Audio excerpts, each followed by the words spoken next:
ସୁନୀଲ ଘର ଖାଲି କରିଦେଇଛି। ଘରେ ଥିବା ଆସବାବପତ୍ର ବିକ୍ରି କରି ତାର ବାକି ଥିବା 4 ମାସର ଘର ଭଡ଼ା ତୋ ଆକାଉଣ୍ଟରେ ଡିପୋଜିଟ୍ ବି କରିଦେଇଛି। ଚେକ୍ କରିନେବୁ। ନୂଆ ଭଡ଼ାଟିଏ ପାଇଁ ତୁ ବିଜ୍ଞାପନ ଦେଇଦେ। ବିଦେଶରେ ରହୁଥିବା ପୁଅକୁ ଜଣାଇଲେ ବାପା। ଆଉ ସେପଟୁ ହୋ ହୋ ହସି ପୁଅ କହିଲା, ଦେଖିଲ ତ ବାପା, ଟିକେ ଚାଲାକ ଆଉ ଷ୍ଟ୍ରିକ୍ଟ ହେଲେ କାମ କେମିତି ସହଜରେ ଆଦାୟ ହୋଇଯାଏ। ଆଚ୍ଛା, ଏତେ ଶୀଘ୍ର କୁଆଡ଼େ ଗଲା ସେ? ନୂଆ ଭଡ଼ାଘର ପାଇଁ ଆଡ଼ଭାନ୍ସ ଟଙ୍କା କୋଉଠୁ ଯୋଗାଡ଼ କରିବ ବିଚରା? ବାପା କହିଲେ, ଆରେ ଆମ ଗାଁର ସେ ଉପର ମହଲାର ସେ ଆଟାଚ ବାଥରୁମ୍ ବାଲା ଗୋଟିକିଆ ବେଡରୁମ୍ ଘର କେବେଠୁ ବନ୍ଦ ହୋଇ ପଡ଼ିଥିଲା। ତାକୁ ସେଠି ଆଣି ରଖିଛି। ତ ବୋଉ ବି ଖୁସି ମୋର ଏଇ ନିଷ୍ପତ୍ତିରେ।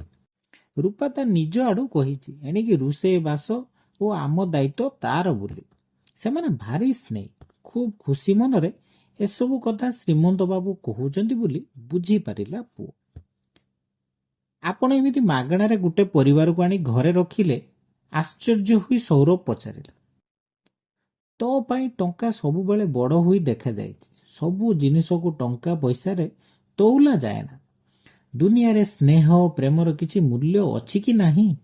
ଭାବ ଅଭାବରେ ଲୋକଙ୍କର କାମରେ ଲାଗିବେନି ତ କିଏ ଲାଗିବ? ତାପରେ ତୁ କିଣିଥିବା ଫ୍ଲାଟର ଭଡ଼ା ପଇସା ତୁ ପାଇଯାଇଛୁ। ଏବେ ସେ ମୋ ଘରେ ରହିଛି। ମୁଁ ତାକୁ ଘରେ ରଖିଲେ ତୋର ଆପତ୍ତି ରହିବା କଥା ନୁହେଁ। ପୁଅ କଥାର ଜବାବ ଦେଇ ଶ୍ରୀମନ୍ତ ବାବୁ ଏଇ କଥା କହିଲେ। ତା ବୋଲି ଯାହାକୁ ନାହିଁ ତାକୁ ରାସ୍ତାରେ ବୁଲିଥିବା ଲୋକଙ୍କୁ ଡାକି ଆଣି ଘରେ ଜାଗା ଦେବ ନା କ'ଣ? ସେମାନେ ପୁଣି କେତେବେଳେ ତୁମକୁ ବୁକା ବନେଇ ବାହାରି ଯିବେ ନିଜ ରାସ୍ତାରେ। ସେମାନଙ୍କୁ ଭରସା କରିହୁଏ ନାହିଁ। ଈଶ୍ୱର ବିରକ୍ତିଭାବ ପ୍ରକାଶ କରି କହିଲା ପୁଅ। ଦେଖ ସୌରଭ, ବୁକା ବନିବାର ଥିଲେ ମୋତେ କିଛି ଫରକ ପଡ଼ିବନି। ମୁଁ ସେଥିରେ ବି ଖୁସି। ବୁକା ଥିଲି ବୋଲି ତ ଗୋଟିଏ ଛୁଆକୁ ରାସ୍ତାରୁ ଉଠେଇ କୁଳେଇ ନେଇଥିଲି।